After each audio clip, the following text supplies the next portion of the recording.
그래서 아 내가 그랬구나라고 깨닫는 어떤 일종의 성장 드라마라고. 많이 묘사하는 묘사에서 이런 목적에 부합하지 않고 배치가 되니까 우주의 엔트로피를 획기적으로 줄일 수 있는 방법을 찾기 시작해요. 너무 훈훈하게 끝나니까 좋네요. 이건 어차피 다 편집이에요. 이거 좋네요. 존 아치폴트 휠러라는 과학자가 처음 낸 아이디어거든요. 반입자의 시간 방향으로의 운동은 입자의 시간 역행 운동과 구분할 수 없다. 이런 설정 때문에 시간을 역행하는 사람이 있다면 거기 손대면 안 되는 거거든요. 네. 영화에서 오로지 자기 자신하고 만나는 것만 지금 배제하도록 돼 있어요. 그래서 역행하는 사람은 반드시 몸을 이렇게 감싸야 되고요. 그러니까 레드팀이 순방향이자 좀 더 과거로 가서 시작한 거고요. 블루팀은 저 앞쪽에서 역방향으로 오는 거죠. 중간에 만나는 거죠. 그렇죠. 만난 상태에서 일어나는 일이 여기서 이제 연구를 폭파시키죠. 그렇죠. 그래서 영화에서 보면 터지는 장면이 2번 나오죠. 그 장면 꼭 봐야 돼요. 그 장면이 정말 압도적인 장면이에요. 네, 정말 이거는 막 건물 무너지는 거를 또 역방향으로 해서 네. 치고 이런 또 기본적으로 테넷과 사토루가 싸우는 게 영화의 기본 이야기예요. 근데 사토루는 혼자 싸워요. 사실상 창시자임에도 불구하고 백지인 상태이고 그러면서 테넷의 요원은 한 명씩 만나죠. 근데 만나는데 모두 몇 명 만나는 줄 아세요? 9명 만나거든요. 아 그런가요? 제가 세 번째인데 제터라는 사람이죠. 바버라는 여자예요. 세 번째는 밀이고요. 필러입니다. 마이클이고요. 마히르라는 사람이고 아이비스예요. 필러고 아홉 번째는 누구냐 자기 자신이에요.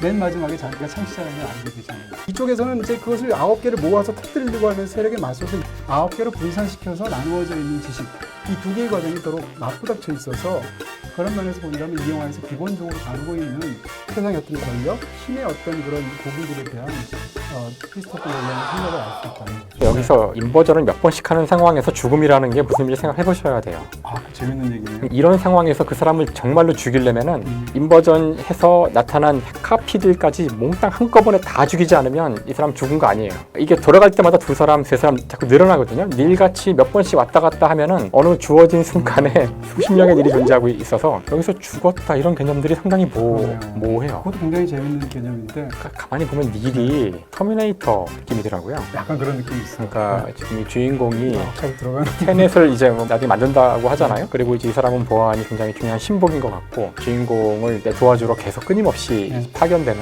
인간의 뇌가 정말 재밌는 것 중에 하나가 기억을 저장할 때에도 시간 순서로 하거든요. 예를 들어서 테넷 랜선 GV 가이드 이거 거꾸로 해보세요. 테넷 랜선 GB 가이드 네. 이가 네.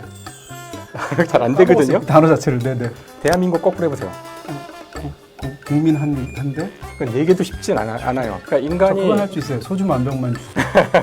거꾸로 해도 소주 만병만 그러니까 주세요. 그런 단어들은 쉽게 되죠. 네. 그래서 이 뇌과학에서 참 신기한 것 중에 하나가 인간이 단어를 듣거나 할 때 이거 뇌에 정보를 시간 순서대로 집어넣는데 그래서 뽑을 때에도 시간 순서로 뽑아야 되지 그 역순으로는 대단히 힘들어요. 네. 그래서 역행으로 가는 걸 보면은 정말 이상하거든요. 그렇죠. 그래서 이 영화가 어려워요. 이 사람이 약간 장르 도장 깨기 하는 사람 같은 생각이 드는 거예요. 장르 도장 깨기. 네.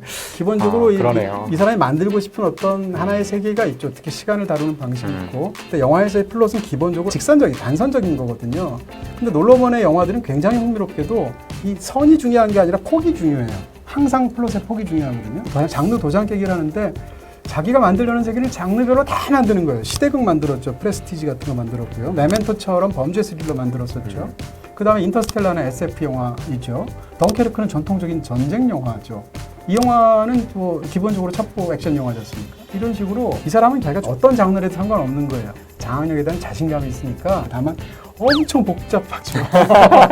어떻게 보면 장르가 중요하지 않은 것처럼 보이는데도 그 장르마다 다 일정한 수준 이상의 다 수작 이상의 영화들을 만드는 거죠. 특히나 이제 그 덩케르크 같은 전쟁 영화는 원래 영화상 분류가 액션이거든요. 떨어지는 폭탄만 나오는 그런 전쟁 영화였는데 맞아요. 이번 거는 저는 딱 보고 나서 느낌이 이건 액션 영화구나. 네. 특히 그 자동차 뭐 추격신이나 이런 거는 진짜 굉장하죠. 그냥 어디 가나도 손색이 없는 그런 액션. 마지막 그 전투신도 그렇고 그래서 또 액션 영화 감독으로서 또 다른 또 평가를 받을 수 있는 영화가 아닐까 이런 생각이 들었어요. 그럴까요? 사람들이 자기 노런이 다 잘하는데 액션을 못해 이런 얘기 굉장히 많이 하거든요. 그러니까 거기에 대해서 저는 사실 노런이 액션 영화를 못 만든다고 액션을 못 한다고 생각 안 해요. 자기한테 딱 필요한 액션을 한다고 생각하는 쪽인데 근데 어쨌건 이 영화는 그냥 사실은 보아도 그런 액션 영화로서의 쾌감이 굉장히 즐비한 부분이 분명히 있고요. 맞아요. 테넷이라는 이름이 사실 그 자체로 팔린드롬이라고 그래서 거꾸로 해도 테넷이지 않습니까? 테넷 얼핏 들으면 텐앳처럼 저한테는 들리거든요. 실제로 영화에서는 10이라는 숫자를 집요하게 계속 써요. 일부러 안 중요한 것들. 그 다음에 영화에서 주인공이 이게 훈련을 하는 데가 풍력발전소지 않습니까? 그런 것이 보여주는 어떤 원형의 회전의 이미지는 뒤에 가면 회전문하고 시각적으로 맞닿는단 말이에요. 이런 식으로 영화에서 이 개념 자체가 굉장히 어려우니까 그걸 쉽게 하기 위해서 예를 들면 순방향은 레드야, 그 다음 역방향은 블루야라는 것을 기본적으로 색깔로도 주시키고, 두 번째 이제 마스크를 쓰면 역방향이야, 혹은 전체적으로 공기가 다른 거야, 이런 걸 설정을 하지 않습니까? 저는 그게 너무 재밌는 거예요. 헷갈릴 수 있는데 그것을 최대한 주지시켜 놓고 우리가 간신히 익숙해졌다고 하면 거기서 한 번 더 비틀어 버리는 거예요. 그러니까 머리가 너무 복잡해지는데, 다른 한편으로는 이렇게 막 뭐라 그럴까요? 의욕이 생기면서 한 번 더 보고 싶은 그런 마음이 생기게 만드는. 굉장히 재밌는 건 주인공은 실패하면 성공하는 얘기거든요. 주인공은 계속 실패해요. 처음에 갔을 때 오슬로에서, 마지막에서도 기본적으로 주인공은 계속 실패하는 사람인데 그 실패 자체가 사실은 크게 보면 목적이었던 거잖아요. 그런 부분에서도 이 영화가 굉장히 주는 이상한 역설의 어떤 재미 같은 게 있는 것 같아요. 오늘 들은 이야기, 또 특히 교수님이 해주신 이야기, 이런 것을 한번 생각해 보시면서 영화 한 번 더 보시면 진짜 다르게 느껴지실 것 같습니다. 저도 2번을 봤으니까 네. 2번은 보셔야 할 거예요. 물리학 박사도 2번 보는 테넷의 란선집이 이제 마치도록 하겠습니다. 네. 교수님 수고 많으셨습니다. 예, 감사합니다. 재밌었습니다. 감사합니다. 네, 감사합니다.